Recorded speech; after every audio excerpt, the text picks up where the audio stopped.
Shalom and welcome to another in our series of podcasts from Temple Beth Am, a dynamic center for conservative Judaism in Los Angeles. This is a recording of a class from our 2022 Elul Learning Series. The first thing I wanted to say is welcome everybody and thank you very much for joining us. I want to say thank you to Temple Beth Am for having me teach on their Back to Basics series. I'm Rabbi Deborah Silver. For those, I think I know most folks on the call or have crossed paths with them at least once. But for those of you who don't know, I'm Rabbi Deborah Silver. I'm English, as you can hear. I grew up in London, England. I trained here in Los Angeles at the Ziegler School. I worked for Adat Ariel as an assistant rabbi for 6 years. And I have just come back from a 6-year placement in New Orleans, which is a very different place from Los Angeles and gave me a very different perspective. However, the basics remain the same. I've always been interested in prayer. I've always been interested in the process of prayer. And I hope that over the course of the next hour and a bit, we will be able to share some of our own thoughts about prayer. And I want to offer, in time for the High Holy Days, a way of understanding or some approaches that we can take to the process of praying as we kind of gird ourselves up and get ready for the longest prayer book of the year. Let's say there's some very intensive praying that goes on over the course of the High Holy Days. So I'm doubly grateful to Temple Beth Am for letting me share these thoughts in advance of them. I always like to begin study with the bracha for study, the prayer for studying. If you feel you have not come across this before, don't worry. It's very easy to acquire because it's a blessing, just like the blessing that we would say over any mitzvah.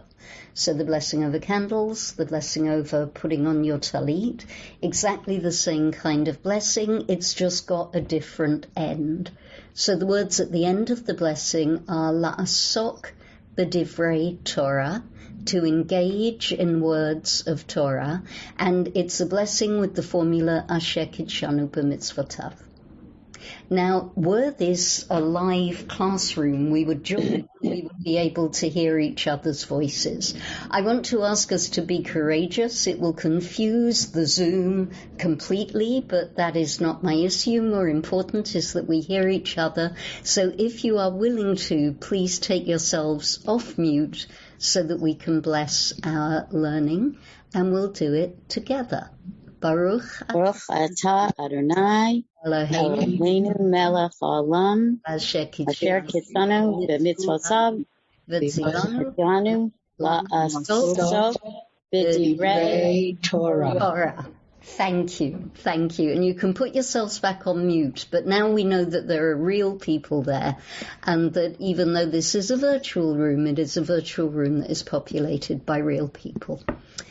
And I want to begin with a question by way of introductions. We're a small enough group for us to be able to go around the room and introduce ourselves to each other by name. So just a quick question to warm ourselves up and get us started.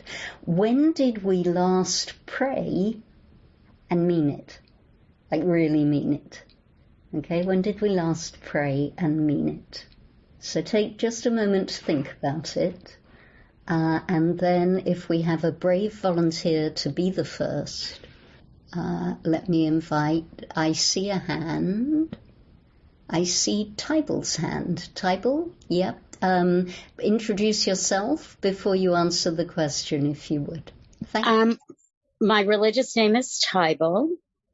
And now, having quickly looked at Rabbi Silver intended goals, I am 65, so I'm in the age group that she is looking to serve in Los Angeles. I found something that you said age 50 to 75. I am originally from Pittsburgh. Grew up at a conservative shul.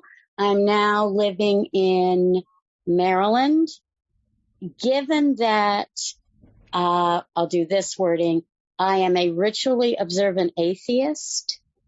Given that proviso, so good thing I'm Jewish, because otherwise people would say, then your prayer doesn't have meaning, but one can be Jewish atheist. The last time I prayed with meaning, I do belong to Beth Am affiliate, it's called, but I'm an out-of-town member at a Cleveland shul, and at 6 o'clock my time, which would be 3 o'clock your time, I had evening minyan.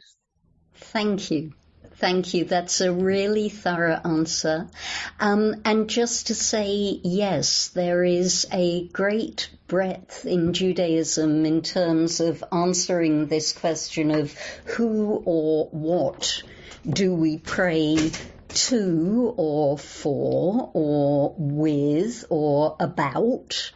I like to change my prepositions when it comes to that thing, so there is a great deal of breadth. Thank you, Tybal. It's really lovely to have you on the call.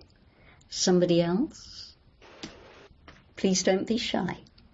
And please understand, by the way, that I'm also not asking when did you last go to synagogue. If I can, without raising my hand, because I can't seem to find the little button that allows me to do that right this second, but I'll go ahead. This is A.J. Happel. I met Rabbi Deborah Silver briefly, all too briefly, in New Orleans at her congregation. We spent a lovely Shabbat with her and her congregation, led by the morning services, largely led by our Rabbi Adam Klinkfeld and Rabbi Rebecca Schatz. And I was happy to have the honor of an aliyah at your Mincha service. Last time I was at services was yesterday. I am a gabbai in the library minyan. I have a technical background, but I'm open to a lot of different thought models, and those include theological and spiritual models as well. And the last time that I had what I would call a significant, meaningful, really intense, prayerful moment happened to be either yesterday morning or might have been, I think it was yesterday morning, and it was during a refuah shlema. I was praying for my cousin's health. So did I answer all the questions? You did, and you answered them beautifully, AJ. I remember you now, I can place you now, and it's really lovely to see you again. Thank you for coming. Someone else? Yes, Octavio. Oh, Octavio is frozen a little bit. Hello, my name is Octavio Chaides. I have been practicing for the last time that I had meaningful prayer was yesterday evening. I was in quarantine and it ended, and I saw my parents, and that was one of those times where the moment that they leave, I was so grateful that I had to say a prayer, and it was very meaningful. So unfortunately, it was very a long quarantine, but it was a good one. Oh boy. Thank you. And thank you, Octavio. I'm glad that you're back in the land of the living. Tybal said she wanted to know your signal is a little bit in and out, Octavio. So if you can just tell us again how long you've been practicing for, or pop it in the chat. It's now approximately 12 years. 12 years. That sounds about right. Thank you. And that's almost as long as I've known you as well. Thanks, Octavio. Okay, so we're already finding that there are things like, there are intense emotional states like sickness and healing that somehow tie up with the way we pray. Somebody else? When did we last pray and mean it? If you don't want to answer, that's all right too. This is not a contribute or die session, but I'm always interested to ask the question. So is there anybody else who wants in? If not, we can carry on. Anyone? May I add one thing, if it's okay? Sure, Ty. That for me, my father, may his memory be for blessing, was a cantor. And the first time I heard AJ lead a service, her voice and her intention made it so meaningful for me. I don't mean to embarrass her, but I asked in the chat, who is that? Who is that leading? That's wonderful. Thank you. Thank you. And I'll add that it can make a very great difference to our prayer experience to be led by somebody who picks us up and who carries us in that way. Okay, so let me, I will say, by the way, that the last time, for completeness, I will say that the last time that I prayed and meant it was when I was listening to my roommate on the phone arranging her mother's hospice. It was not a prayer in specific words. I think I was still in my pajamas. But it was, I found myself tuning into a very prayerful state. And that was this morning. So let me move to some themes that some of these have come out and some of these have not yet come out, but I want to name them. And it comes from the idea that I have, as I said in the course description, that we do an awful lot of praying as practicing Jews, but we don't often think of prayer as a skill. I think it can often feel like prayer, especially communal prayer, synagogue prayer, is something that we somehow we're somehow expected to know how to do. We walk into a room full of praying people and they all look like they know what they're doing with the prayer. And it can, and prayer, communal prayer, is actually quite a complicated skill. It involves a great number of words. It involves a great number of words that aren't necessarily in our language. It involves walking into a room until we have become part of the community. It involves walking into a room in the same way as we walk into a party, maybe, that might be full of people we don't know or people we aren't acquainted with yet. So prayer can be quite complicated on the one hand, and on the other hand, as we've seen, there is the kind of prayer that just bubbles up in our hearts and tends to overflow when there is something that we are feeling strongly. And that can happen whether we believe in what people have told us God is or not. There's like this opening moment that happens. And inconveniently for us as Jews, both of those are put under the umbrella of prayer. So I want to split the session into two parts as of now. I want us first of all to look at and consider our experience of communal prayer, and then I want us to look at personal prayer, because I think often with the way that we learn about prayer, the way that we're introduced to prayer, we're given the communal far more than the personal, and sometimes it can drown our own voices out. But both of those, as we saw, minyan, a prayer for healing, a prayer for the end of quarantine, a prayer standing at the kitchen table in our pajamas, all of those are valid experiences of prayer. And in learning about prayer and thinking about prayer as a skill, we can embrace all of those. But let me outline some of the common challenges that I come across when I teach and when I interact with people, both as a rabbi and as a teacher, about prayer. Some themes that I've noticed are communal prayer can feel challenging because it's often not in our language. We have various ways of addressing Hebrew. We might not have learned Hebrew as children. I didn't.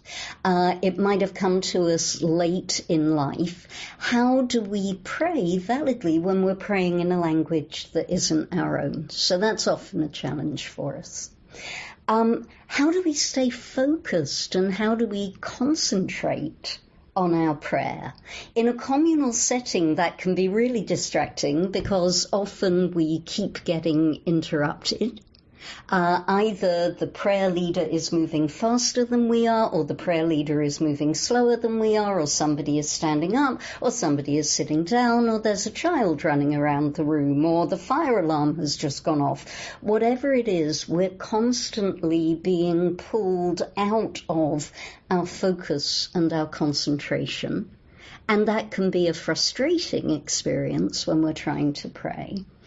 And then the last one of these, which was the one that I found hardest to put words on, is this sort of paradox that prayer is a very private experience. You know, would you want to be in a room full of people when you were getting washed and bathed and changed in the morning?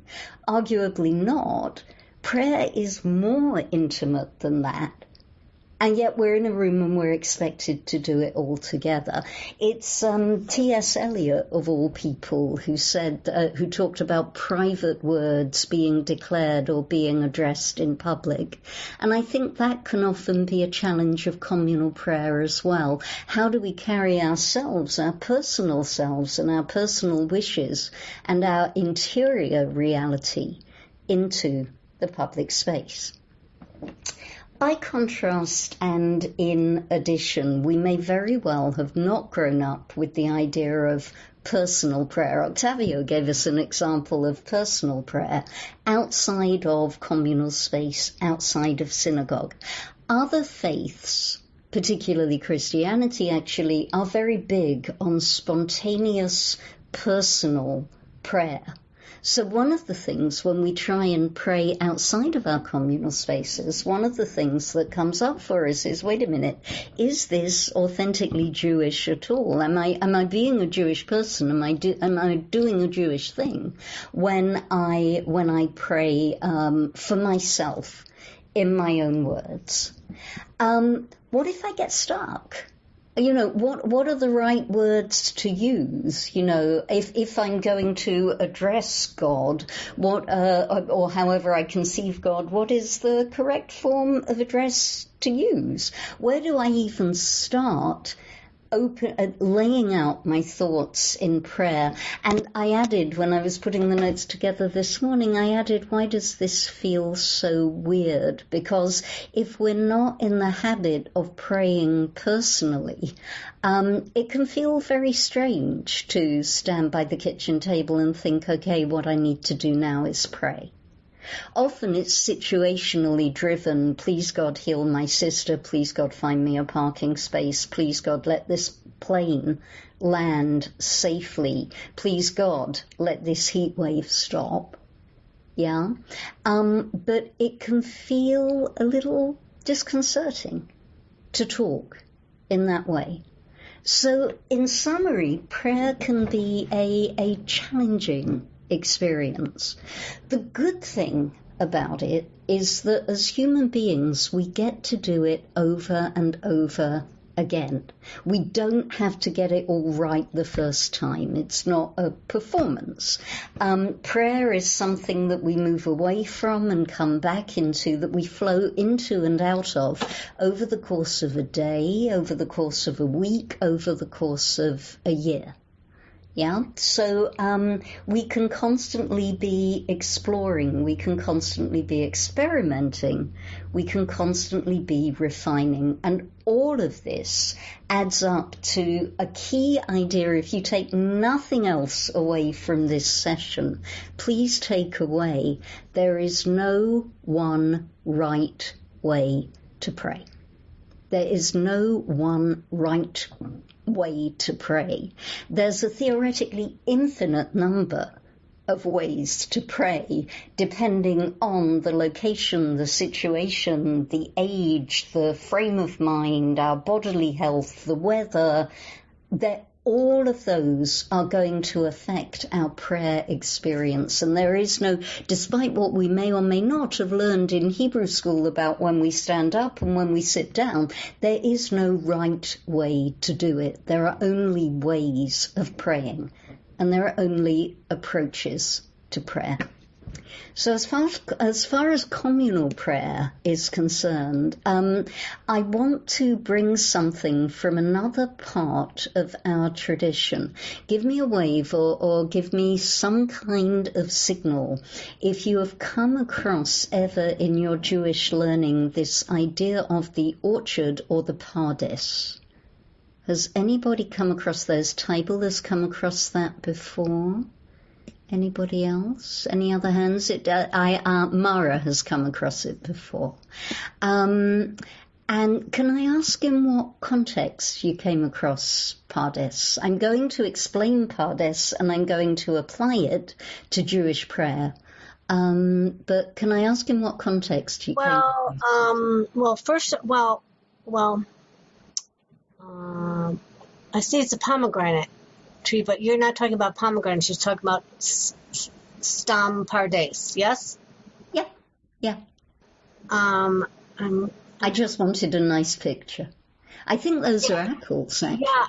Oh, well, I'm trying to think in what context. I can't think specifically of the context, but I mean I know that I can't think specifically, but I know that it's very much it's a thing. It's there in the liturgy. I know that. Okay. It's a thing. It's a thing. And you're right, it is a thing. It's a rubric. It's a memory aid, and it's a shorthand in Jewish learning. Good. All right. And Tybal, do you want to chip in? Well, you'll stop me if it's not what you were looking for, but in addition to the rubric, the pshat, I have a much more intense association because a relative of mine who died in a bus bombing in Israel had written a published paper about the 4 who went to Pardes. Right. And what happened to them. And her memory, after I was ready to do it, I came up with a class and a lecture and a series of workshops that I taught for many years in her memory. That's so my association is more the 4 who went to Pardes and what happened. And also, to bring it back to conservative, the Rabbi Milton Steinberg as a driven leaf. Lovely. Okay, so there are two ways that we typically encounter pardes in Jewish learning, and each of you has expressed one of them. Tybal, let's take yours first. There's a story in the Talmud that begins 4 rabbis went into an orchard. It would be a humorous story if it was 4 rabbis went into a bar, but this is a serious midrash about 4 rabbis encountering what is beyond reality and what happens to them and what goes on from there. And that's the story that Tybal is talking about. And it's a story from the Talmud. And as Tybal says, the fate of one of those rabbis inspired Milton Steinberg's novel As a Driven Leaf. The other way that you encounter the orchard, the Persian word for orchard is pardes. The other way that you encounter it is as a rubric. Each of the letters in the word stands for something, yeah? It's an acronym. You hear a lot about 3-letter acronyms. Pardes is a 4-letter acronym, and the rabbis of our tradition use it to explain 4 different ways of approaching Jewish text. 4 different ways of experiencing Torah.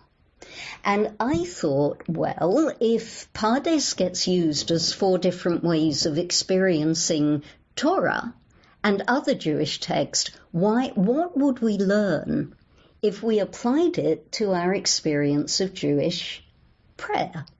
So that's what I'm going to do. And I want to stress before we begin that these are only suggestions. Yeah, this session came out. I originally conceived this session because I could see how students and people in my community were struggling with the experience of prayer. That it was not alive for them, that it was often frustrating for them. And there are times where, just to be transparent, prayer can be frustrating when you're the prayer leader as well.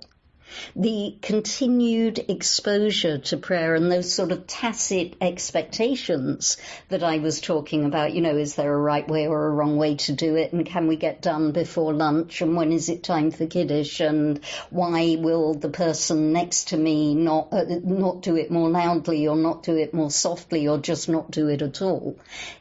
I wanted to see if there was a way that we could step back and hold it a bit more lightly and with a bit more curiosity.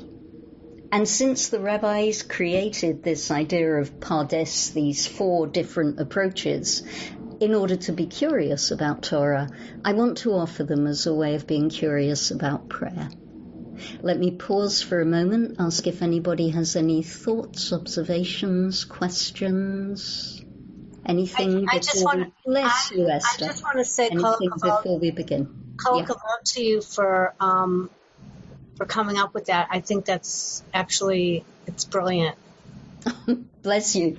You see, I credit the rabbis. Yeah, because I know. I know what I know what they stand for, and so to bring that to the different levels of prayer, which is how you kind of started it with people. Yeah. So let's see how it works. Thank you. It's kind of you. I appreciate the compliment.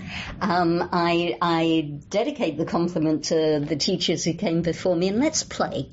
Let's see how this works. Let's become a laboratory and let's see how this works when we apply it to prayer. So the pei in the word Pardes, bless you, Esther. You see, that's a good prayer as well, by the way. You're coughing. I'm sorry. Okay. I'm sorry. It's rough. Yep. Drink the water.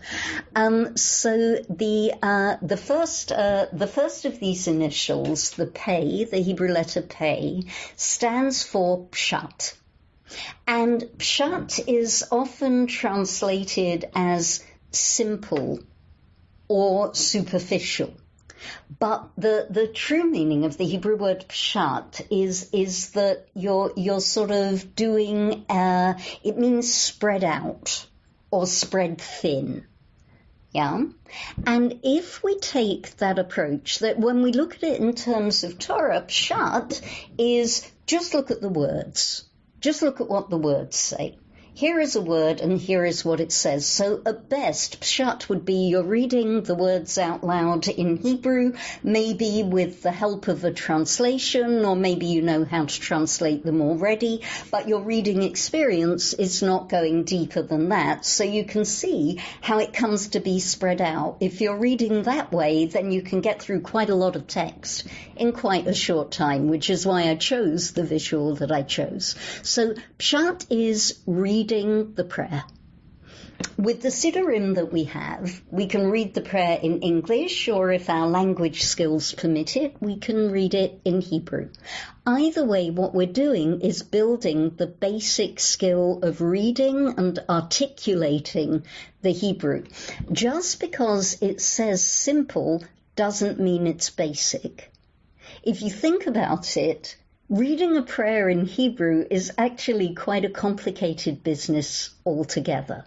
You get the shape of the words, you get the taste of the words. One of the things that I love about Hebrew is that the word taste and the word meaning are the same word, tam. Yeah, so you kind of chew on the words. And if we decide that we're going to pray this way with a particular prayer, then if we do it over and over again, we will build our skills, we will become fluent, and we will be able to pray faster and faster and faster. Yeah, this is the skill. It's one of the reasons that I think going to shul can feel intimidating, because you're surrounded by people who are going, Amen. Yeah. Which can be scary if we don't read at that speed. But it's also a way of experiencing the prayer very directly in our mouths and in our bodies. And if we do it enough times, we will become fluent.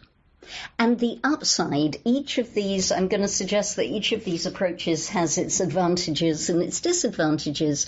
The upside is that if we dedicate ourselves to bit by bit learning how to pray in this way, obviously we're not going to be able to do it all at once, but we grow in skill.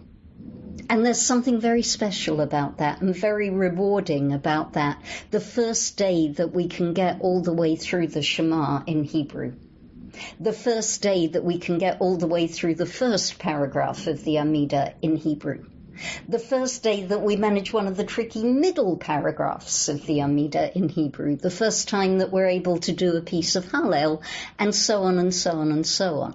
It's very rewarding to pray Pshat. Pshat also means, by the way, that we can sing along when people are singing, and that's a rewarding skill in itself. So one way of approaching prayer is to pray it Pshat. To pray it just with the words, to say to ourselves, this is where I'm going to put my focus today, or this is where I'm going to put my focus on this particular prayer as a little project for myself this week, this month, this year. This is what I'm going to do. And I promise that with repetition, we grow in skill. That's just how it is. That's part of being a human being. But praying with Pshat, forgive the phone, the machine will pick up in a minute. Praying with Pshat also has a downside, and the downside is that it's rather like driving on the freeway. Yeah, when you first become a driver, you're acutely aware of everything it is that you're doing, and you're focusing and you have perfect concentration. The more you drive that part of the freeway, the less attention you end up paying to it. So the downside of praying Pshat is that you miss 4 exits of the prayer. Before you know you've been saying it, your mouth has said all the words, but somehow your brain hasn't been involved or engaged at any point. And I want to suggest that with a prayer that has become familiar, all of us can be there, right? All of us will have been there at some point or another. It just comes with the territory when you're praying Pshat. Okay?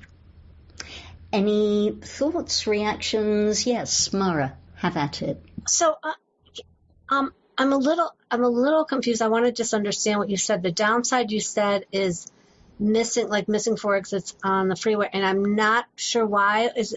I'm not clear of the reason that you're missing. Okay, when you've got a prayer down, think about maybe the first paragraph of the Shema. Yeah, so, or the first line of the Shema, maybe. Yeah, we're able to say it really fluently. The more fluent we become, the more commonplace, the more simple, the more pshat it will become to us. Okay, I get it. You see what I mean? We can kind of skid through it. Sorry if I didn't explain that clearly. Does that make more sense? Does everybody get what I'm saying? Yeah, that you can just glide through the prayer, and the next thing you know, you're out, and it's almost as if you kind of sort of didn't do it. Yeah, that's the downside of pshat.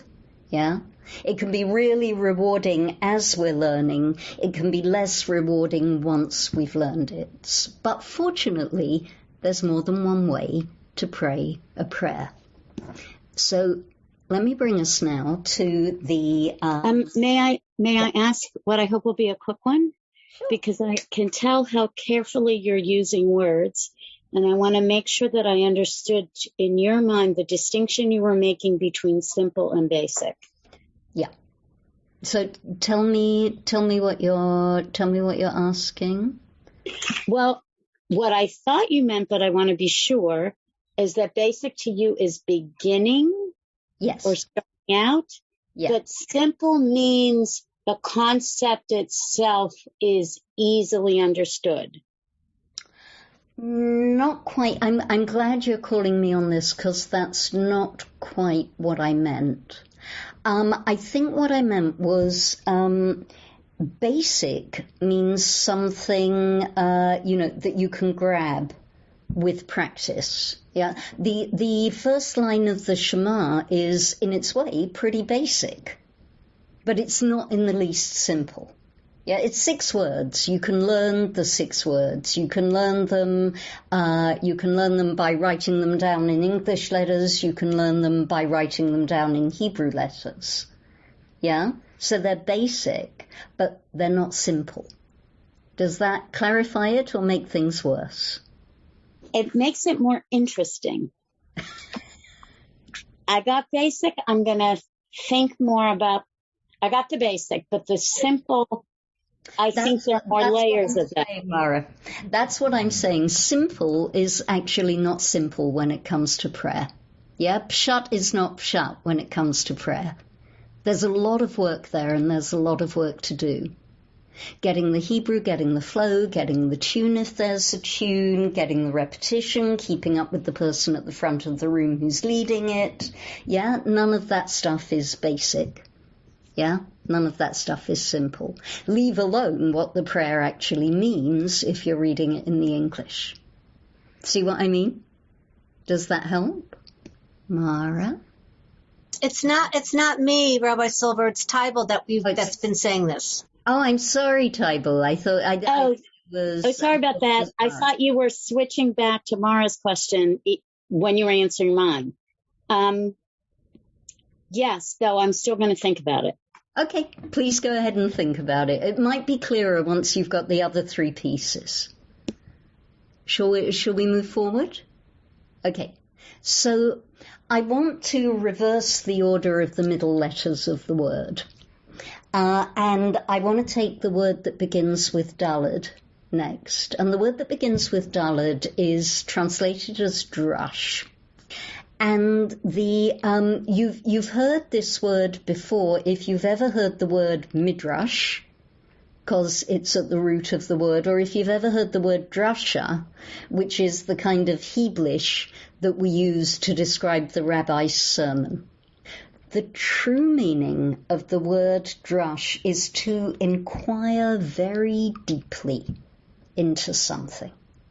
So another way of praying is rather than sitting and saying to ourselves, okay, I'm going to practice this prayer and I'm going to keep practicing until I can do it in Hebrew, or until I can read it to myself in English in a way that is satisfactory to myself. You can step outside of the prayer and you can say, okay, so what is this prayer about? What is the Shema about? What is the Amidah about?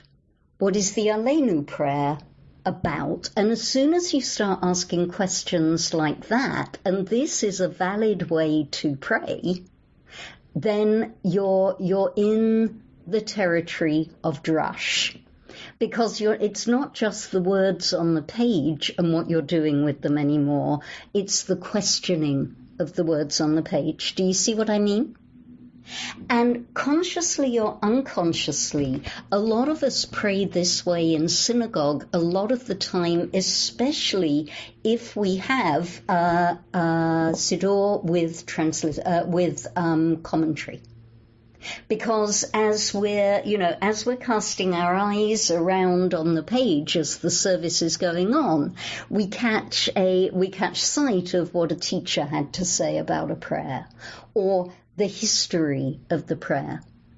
And sometimes if the experience of trying to pray isn't working for us, it can help to step outside and say instead, okay, this morning I'm not going to worry so much about the words and keeping up with the words. I am going to inquire deeply into this prayer. I want to come away this morning having found out something about this prayer that I didn't know before.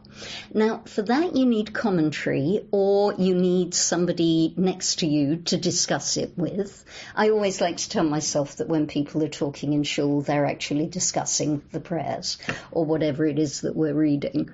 But this in itself, I want to suggest, is a valid way to pray. It engages a different part of our brain. Study is worship in Judaism. The best example of that is that we read Torah at the center of our services 4 times a week. So studying prayer is a way of praying. Tybal, I see your hand. Yeah. Isn't another example the fact that in traditional Hebrew there are 3 names for a synagogue? Beis HaTfilah, Beit HaKnesset, and Beis HaMidrash. Tell me more about that. Well, to me, it's always been that's the 3 ways to engage, through prayer, through study, or through community. Even though modern Hebrew picked the community word, it doesn't invalidate the other 2. Exactly. So when you're, and what I want to say is that on days where the words might not be doing for us, the thing that might wake up our soul, the thing that might help us pray, is having a question about the prayer or having a question about the prayer answered. The diving into a particular prayer is itself a way of praying. And the upside of taking that approach is that it keeps us engaged by definition. When I'm sitting looking at the Shema, asking myself, okay, so it says Shema, it says listen. I wonder why it says listen. I wonder why it doesn't say see. I wonder why it doesn't say touch. I'm engaging already deeply with the prayer. I'm in an experience of study. I'm praying. I'm just not praying in the sense of reading the words out of the prayer book. The downside of drush, though, and it can happen, is that we can end up in a situation where we're doing so much studying that it kind of feels like work. And then we've fallen off the other side of the horse. Do you see what I mean? We're not praying anymore. We're busy studying. We've gotten into the part of ourselves that is kind of quantifying or keeping notes, or worse than that, there's a part of ourselves sitting on our shoulder going, yeah, but is that even a valid question? Yeah, or wait a minute, everything is relative, or I don't like what this says, and it's spun us out of the experience of prayer. Which goes to show, by the way, even before we go to the next 2 modalities, it goes to show that these are these are things that don't always work all of the time. Yeah, which is precisely why I want to take the idea of being able to move between these modalities, so that we can keep our experience of prayer alive for ourselves. Thoughts, observations, anything? And again, apologies about the phone. The machine will pick it up. Okay. So far we have 2 possibilities when we go into services. We can be working on the language of the prayer, whether in English or in Hebrew, or we can go in and we can say, I'm going to ask this prayer some questions. Yeah. The third modality I'm going to put under the heading of the Hebrew word remez, and remez means hint or prompt, in the sense of something that gives us a little push on the way to somewhere, and I've chosen the image of a rocket launch. Alas, poor Artemis, still not up in the sky. But I've chosen the image of a rocket launch because I think that consciously or unconsciously, when we're in synagogue, this is something that we instinctively revert to when we look at a prayer. Because we're asking ourselves the question, what does this prayer launch in me? So it's different from reading the prayer and the words on the page, and it's different from asking questions about the prayer. Where does this prayer come from? Why does the prayer look at it this way and that way? It's a much more subjective experience. What do I feel while this prayer is happening to me? And my own feeling is that this is the thing that we're never taught when it comes to prayer. It's sort of tacitly expected of us that we will go in and we will be put in the presence of prayer and we will be moved, but nobody ever really clarifies for us that this is what we're doing, that as we're sitting with the prayer open in front of us, the process is, where is this prayer going to take me today? How is this prayer speaking to me? Shema Yisrael. Well, it so happens that I woke up this morning, this is the truth, by the way, I woke up this morning with swimmer's ear. I don't know why, I haven't been swimming, but I woke up this morning with, so if I'm gonna be in a remez approach to Shema Yisrael, I'm gonna say, okay, given that I can't physically hear, what am I gonna make of the word Shema Yisrael this morning? And it can be a really beautiful process, this praying with remez, the holding the text open in front of us. I'm a visual learner, so the pattern of the words on the page is important. And I ask myself, if I'm going to use the remez modality to pray, I ask myself, okay, what's sparkling for me today in this prayer? As I read this prayer, is there something that sticks out for me? As I move my soul over this prayer, what catches for me? It can feel sometimes like letting the prayer pray me. Yeah, I'm going to go in, I'm going to hold the book open, and I'm going to see what catches. And it can also be, I'm throwing a lot of images at us because remez is a kind of metaphorical way of doing it. It's also a making of a window in the words. If the prayer was on a computer screen in front of me, which of the words would be blue? Which of the words are inviting me to click through into another aspect of myself, another aspect of the world? It's a really lovely way to pray. I think that we do it instinctively, but we don't necessarily do it consciously. And in a room full of people who are, I see you, Tybal, let me just finish this thought. In a room full of people who seem to be running ahead of us all the time or standing up and sitting down in a way that doesn't fit our rhythm, we can feel that maybe this is not a valid way for us to be praying, or this is in some way an inferior way for us to be praying, but it's really not. This is experiential prayer. Okay, Tybal, yeah. I'm not sure that I heard you correctly. I thought you used the color blue, which made me think of synesthesia. But thank you. No, I was thinking about it's your blue logo. And I don't have. I think that would be a really interesting way to pray remez. I would say that is kind of in the remez bucket, maybe. What color is this prayer for me today? But that wasn't what I was saying. I was saying, if it was a computer screen, you know how on a piece of say Wikipedia text, some of the words will be blue. And those are words that are inviting you to click through and find out. So what you meant was link, that it's not that it was the color blue, it was a hyperlink or invitation. Yeah? As I'm sitting here reading this prayer, what is the word that is inviting me? Yeah? Is it Shema today? Is it Yisrael? Is it Adonai? Is it Eloheinu? Is it Echad? Which is the word that is sparkling for me today? And it'll be different words on different days because we're human beings and we have variable lives. Yeah? And that's what makes it interesting, and that's what makes it constantly new. Yeah, the great paradox of communal prayer, the words in the book are the same, but we are always different. Does that clarify it? Yes, no question. Great. Good. Thank you. The upside of Remez prayer is that it's really creative. It's really imaginative.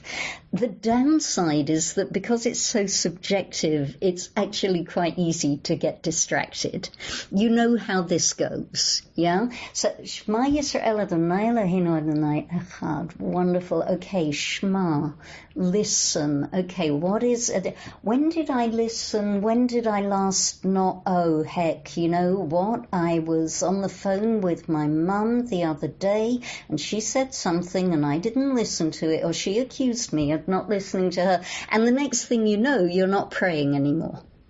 Yeah? Very easy to slip when we're praying subjectively. But the upside is that it's so creative and it's so imaginative. So now, let me summarize before we go on to number 4. We've got 3 available approaches that we can take. And by the way, we don't have to say, today I am going to do all my praying this way. We can jump about within the prayers. Yeah?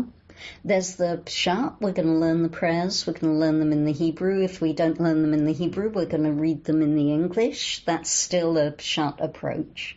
We're going to become familiar with the words of the prayer. Or we're going to ask the prayer some questions. Why do you say this and not say that? What have our teachers in the past had to say about the prayer? What did the Rabbi say last week about this prayer? What did my colleague or the person next to me point out to me about this prayer? Drush. What does this prayer launch inside me? What is this prayer doing for me here today? How are we interacting? How are we speaking to each other? Why is it that I'm constantly being drawn today to this particular word in this particular prayer? I wonder where I can go with this word. I wonder where this thought is going to take me. I wonder, it can be as big as my imagination. One of the advantages, by the way, of Remez prayer is that we don't need to get into theology quite so much. Yeah? I don't need to be, believe or not believe.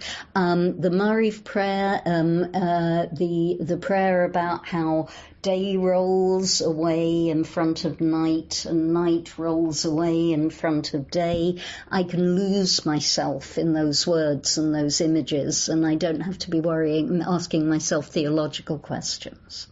Yeah? So there's an ease to it. Here comes modality number 4 to make up the sets. We know from the Passover Seder how much the rabbis like to think in groups of 4. This modality is called sod. Sod is the Hebrew word that means secret, but it also has this sense of being interior, of being deeply, deeply inside.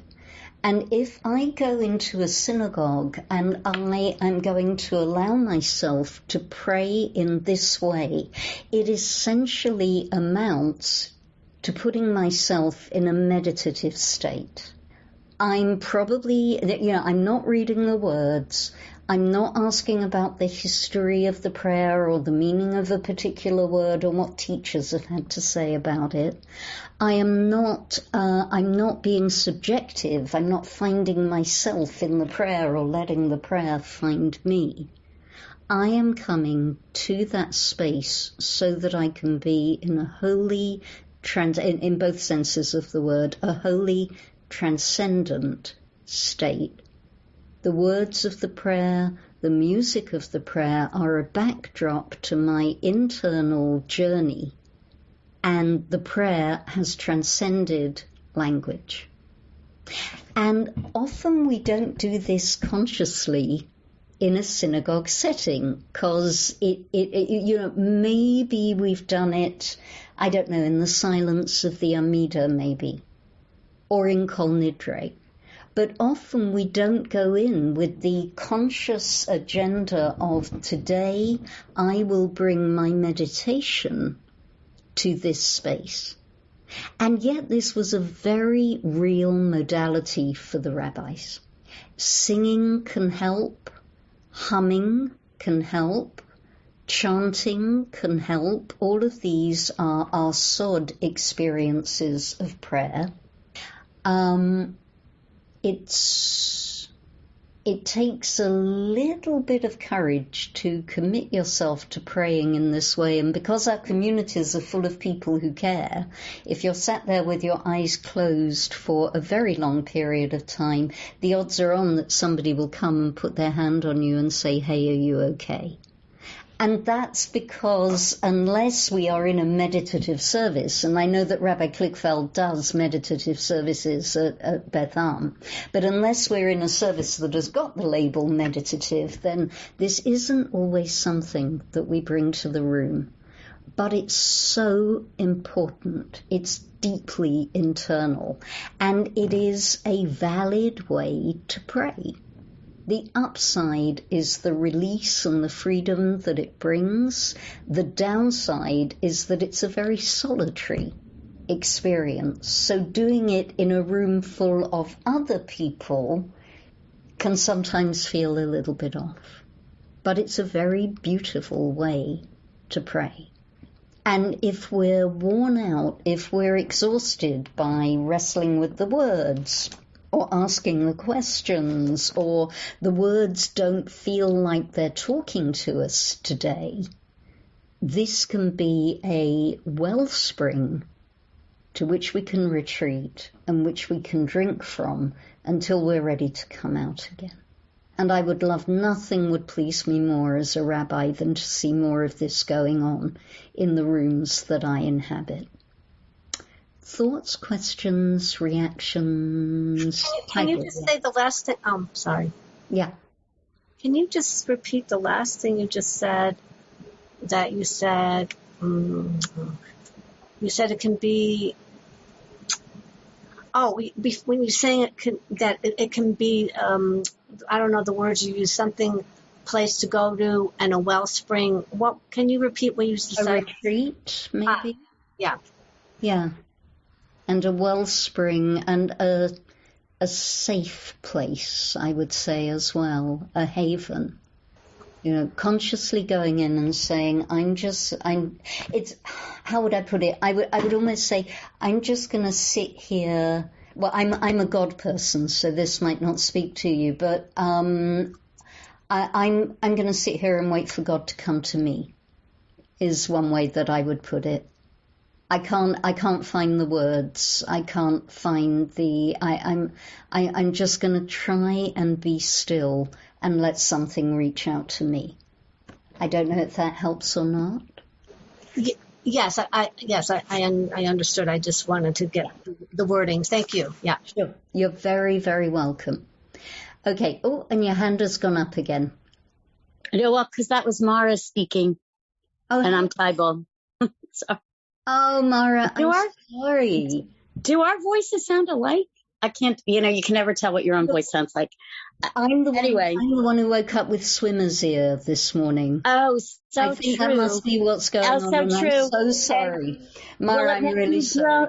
Will it make you groan if I do swimming in the sea of Torah joke? Yeah, okay. All right. But this is what I was going to ask. Something the way you just said this made me wonder, as if when you're laying out this categorization, the kinesthetic elements of prayer, which for those who shuckle is through the whole thing, but even those who don't shuckle, there's choreography with many of the prayers. I mean, at least a few. Well, not many, at least a few. Amidah has some choreography. Elenu has choreography. Is the choreography, what I'm going to say choreography, is that part of Sod for you? Praying with your body, I would say yes, because one way into the meditation is to focus on the breath. So it is an embodied practice, yeah. And because but not necessarily the standard choreography. Well, for myself, if I'm using this modality, I need to be very, very still. So if I do rock, I'm not rocking consciously, and I might not be rocking at the point in the service where everybody else is rocking. Do you see? Oh, yes. But what it also made me think of, because it's now become an association with Beth Am, because of how Rabbis Pligfeld and Schatz, Chorny too, Rabbi Cantor Chorny, love the two Deborah Sachs Mintz, Minha Meitzar, and the one based on Job. And if you watch her and many others from the Hadar ensemble, I forget what it's called, they have these hand motions pointing up to the heavens, doing certain things, which sometimes I watch the YouTube just to watch the hand motions. Right. Do people know about this? I might pop this in the chat because it's very, very lovely. Hold on a minute. Let me just find everyone. Do you want me to get it? I have it saved. Thank you. No, thank you. I consider it's part of what I give you as a teacher. So there it is in the chat. Deborah Sachs-Mintz and the Hadar ensemble. She is one of the great makers of contemporary Jewish melodies. Not specific choreography, but the idea of embodied prayer. I think that fits better with this modality than with the others. Does that make sense? Yes, and it's more things to think about. Good. I like giving people things to think about. So that's what I have to say about communal prayer. Yeah, these are 4 modalities that are available to us to take into the High Holy Days with us, to see if they can help us, help reinvigorate our prayer, to take ownership of our prayer, to be confident in the way that we're praying, and to come back to my main theme, to reiterate for ourselves that there is no one right way to pray. It's all about these multiple modalities. And what I would say is, if we've been praying in a particular way and it's stopped working for us, or it doesn't work for us all the time, I would hope that after this session we will grant ourselves the gift of the freedom to experiment a little bit more with the way that we pray. We've got about 15 minutes left, I think, and so I would like to do just a little. I have 3 or 4 slides left, and I'd like to move over to personal prayer, if I may. Is everybody okay with that? Does anyone have to go rushing off? Yes, no, maybe? Okay. I have a thumbs up. Always an encouraging thing. Okay, so let's go to personal prayer. And the first thing that I want to say about personal prayer is, depending on our backgrounds, it might not be the most obvious thing that we can think of when it comes to Jewish prayer, because Jewish prayer is, you go to shul and you pray, right? And you have a siddur, and the siddur has got prayers in it, and prayers come in a book, and so on and so on and so on. So the first thing I want to iterate is that spontaneous prayer has always been part of the Jewish tradition. Always, always, always, right to the very, very way back. We know this because our prayer for healing is Moses' outburst, "Please God, please heal her."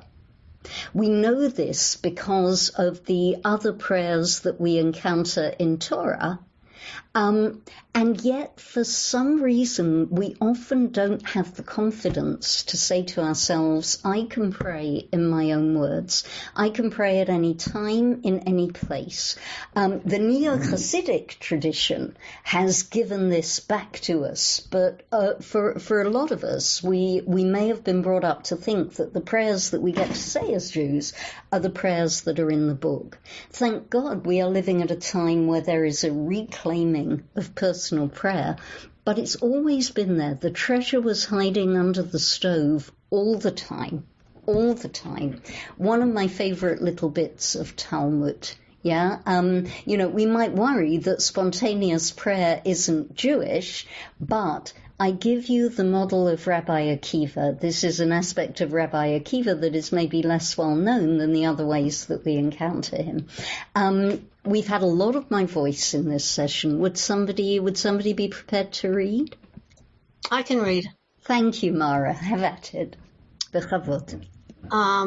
It has been taught, such was the custom of Rabbi Akiva. When he led the community in prayer, he used to cut it short and finish in order not to inconvenience the community. But when he prayed on his own, you could leave him in one corner and find him later in another on account of his many prostrations and genuflections. Okay. So this partly addresses what Tybal was saying in terms of body prayer. Yeah, body prayer and personal prayer. Notice that he would try and keep his prayers short when he was prayer leading. We always knew that Rabbi Akiva was a good guy, and this, I think, proved it. Yeah, we pray at a speed that is going to get everybody out to Kiddush in time. But when we've got our own time and our own space, by contrast, we can take as much time as we like, we can use as many words as we like, as many tunes as we want to, and we can move ourselves around the room when we pray. We have total freedom in our personal prayer. There are no boundaries. And that has always been the way. But it's not always been the way that we've been taught how to pray. So we may not be in practice with this type of prayer. And one way that we can enliven our prayer life and our inner prayer life is actually to consider it as a practice. And to begin to condition and experiment and work out, as it were, in the physical sense, create ourselves little prayer workouts so that we can build that vocabulary for ourselves. We can build those muscles. Because often, when we're starting out with a personal practice, the words won't come. This is all I have to say about the moments where the words won't come. Would somebody read? My voice has been there a lot, but if I can't see if anyone else is volunteering. Go ahead. What if I get stuck? The divine stream is ever flowing. Make yourself into a channel to receive the waters from above. Rav Kook from Likutei Yekarim or Torah, translated by Rabbis Green and Holtz. Thank you. Thank you. The divine stream is ever flowing. Make yourself into a channel to receive the waters from above. Somehow we can ask ourselves to find our way back to that state of openness where we can pray. We don't have to find the words. All we need to do is kind of open ourselves and line up, and the prayer will come. We'll receive the waters from above. All we have to do is make ourselves into a channel.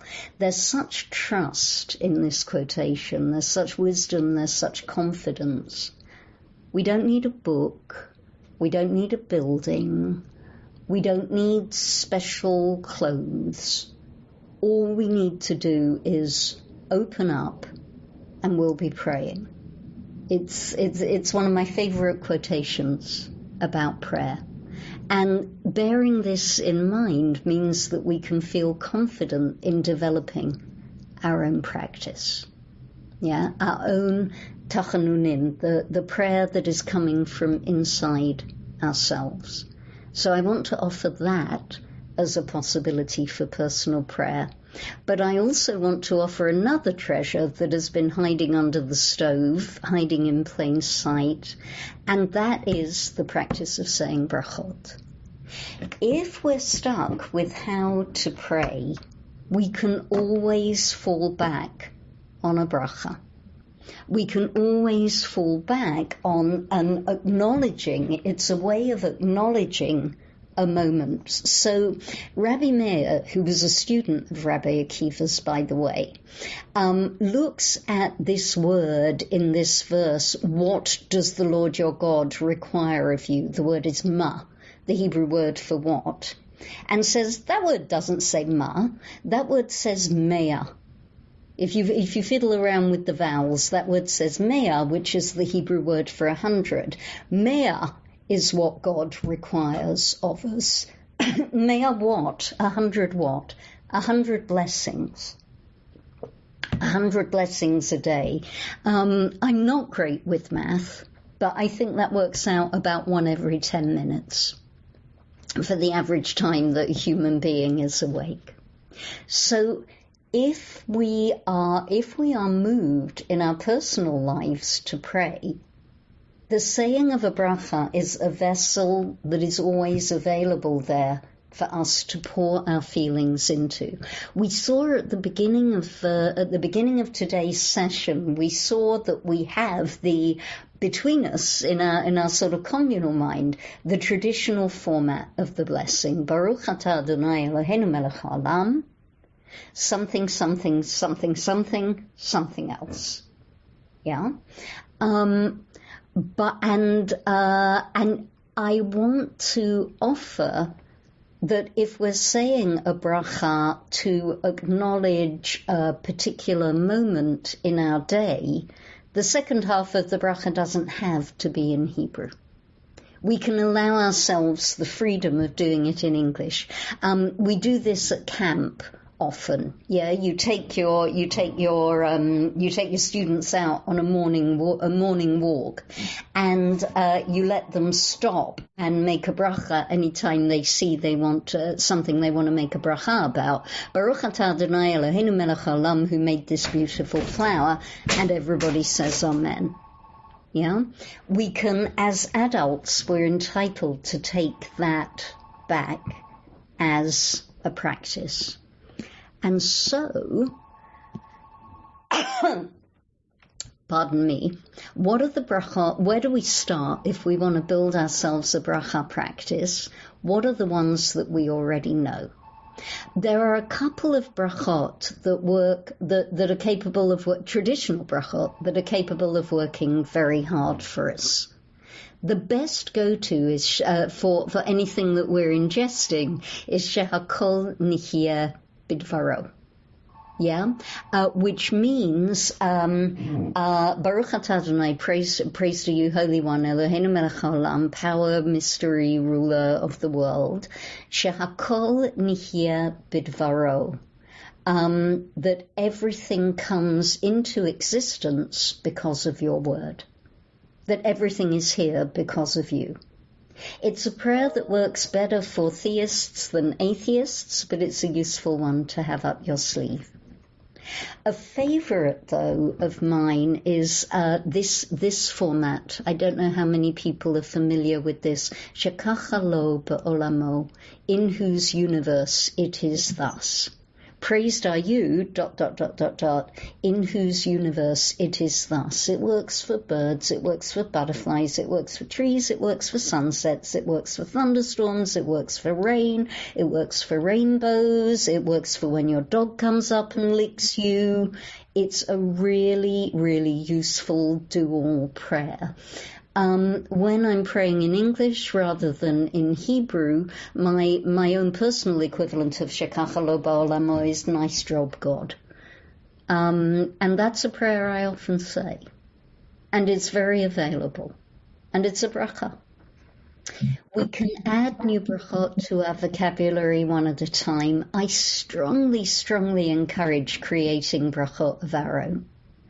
It can be a nice thing to do with family members. If we have family members with us, hey, here's the thing, what is the thing to say? This is linking back more to Octavia's experience that he brought in, that he's, you're out of, that's a bracha moment, yeah? You're out of quarantine, you've seen your parents for the first time in however, that's a moment that demands a bracha, yeah?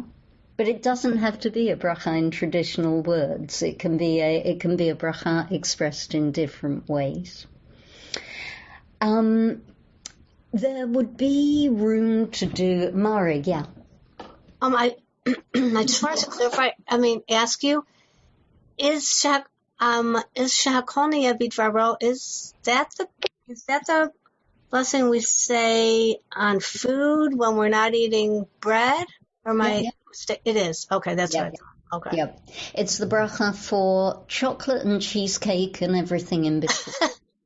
Yeah, I thought, okay, yeah, so it is for everything when you're not eating bread. And fish and meat and so on and so on and so on. And what did you say? I missed what you said. You and said water. That. Thank you, yeah. You said your English or your personal one, shekacha lo ba'alamo. Yeah, nice job, God. Oh, okay. It just came to me one day when I was looking at a sunset and it's kind of hung around. Good. Yeah. But I offer it in the sense that we can be very simple, very straightforward in the language that comes to us first. It doesn't need to be poetic or ornate or complicated. A prayer doesn't have to be a poem. Yeah, I think when we're confronted with the beautiful prayers of the Siddur, we think that maybe it does have to, but truly it doesn't. And then one more thing that I want to throw in, which is for those of us who do not want to imagine God as an old man in the sky. I'm a big fan of feminine language and non-gendered language. Feminine language, you can look this up, or this is something that could be taught maybe in another session. But I find it makes an almighty difference when you change the gender. Consciously or unconsciously, we've grown up with God being translated as masculine. It makes a very big difference when you play with the genders.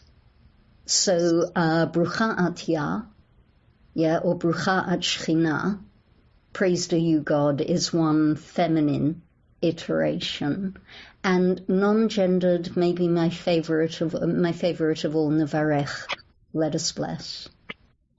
And it makes a difference. I promise it makes a difference in our personal prayer to use these different iterations. So then, the only thing is to use them. To say to ourselves, I'm open to seeing what happens if I pray personally. I wonder what will happen. I wonder what will happen if I give myself the freedom outside of shul to let myself pray in a way that takes me back to my basics. And I wonder what will happen if I give myself the freedom in shul to move between different modalities of prayer based on the wisdom of our ancestors. Any final questions or thoughts? Yeah.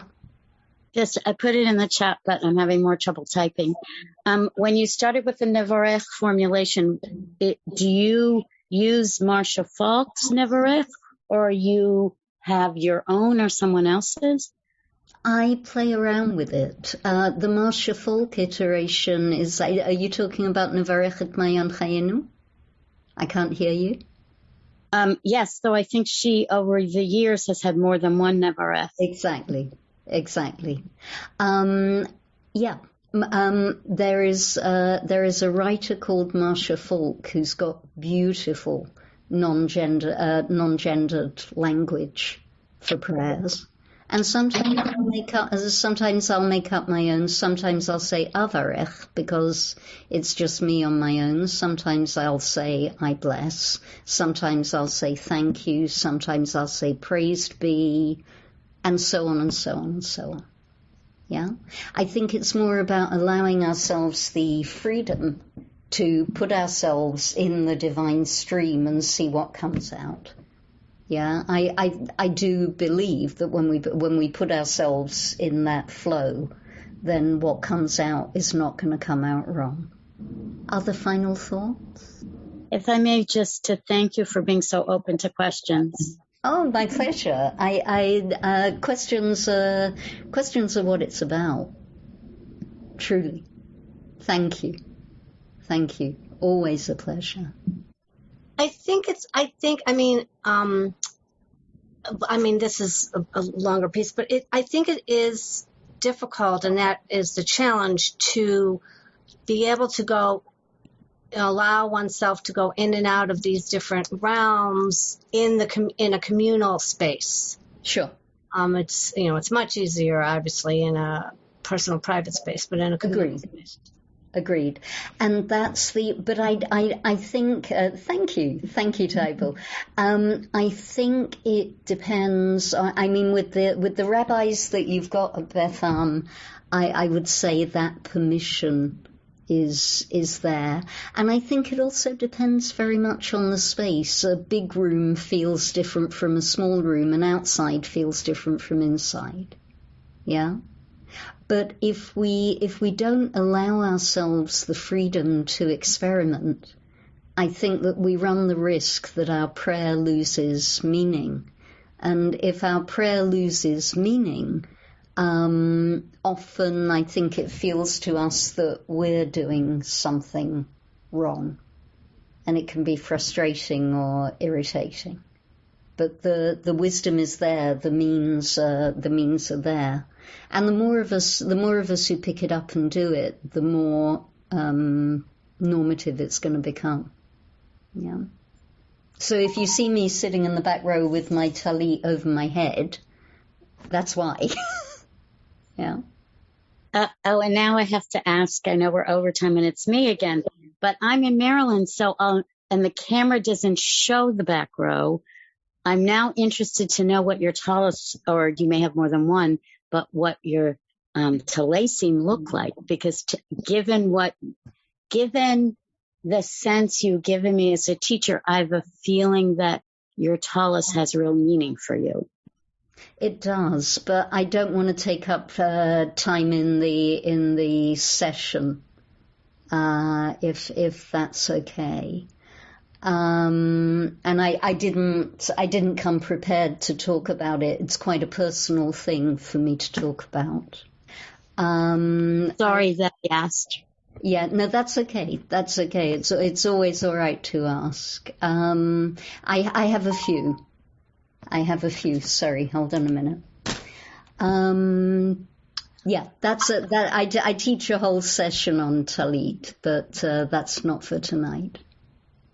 Can you? I wanted to write down the quote from Rav Kook. Can you just read it again, please? Let me just find it, and I'll pop it up again. Thank you. Thanks. You're very welcome. You're very welcome. I need another minute. No problem. It can be up there for as long as you like. Rachel, yeah, Rachel. Brucha haba, it's nice to see you. You'll need to unmute. Okay, got it. Thank you. You're welcome. Rachel, unmute? Maybe it was an accidental hand. That can happen too. That's fine. Okay. So let's do, it's 6:35, but can I keep you for 5 minutes more? Because I want us just to do one more thing. We've spent an hour and a half talking about prayer, we didn't pray together. It feels important that even though this is a Zoom room and we're in all different places, that we should just take a moment. Is everybody okay with the first line of the Shema in Hebrew or in English? We don't need to say it out loud.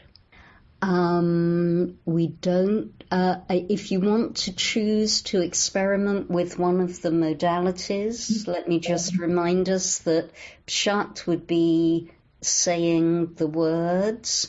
Drush would be asking ourselves, I wonder why this word is here, and I wonder why it is like that. Remez would mean which of these words is talking to me today. And Sod would just be probably not even articulating the words, but thinking them, quite probably with our eyes closed. Let's just take a comfortable seat, pick which modality we're going to do, and let's just give ourselves a little minute to put ourselves in that divine flow, and just in whatever way it's going to happen for us this evening. Let's just pray.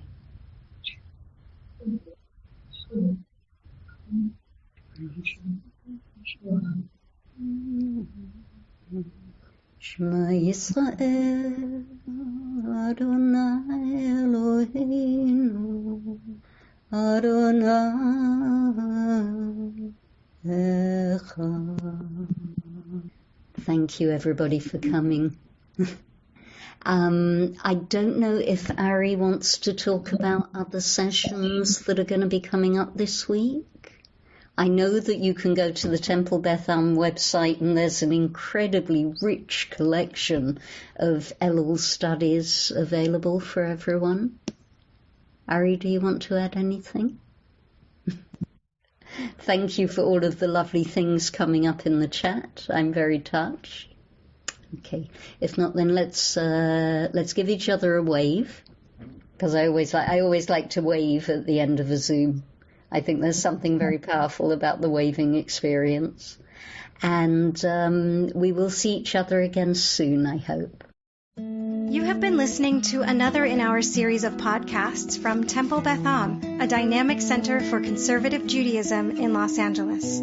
If you enjoy these podcasts, we invite you to write a review on the Apple Podcast site or wherever you get your podcasts. For more information about Temple Beth Am Los Angeles, go to tbala.org.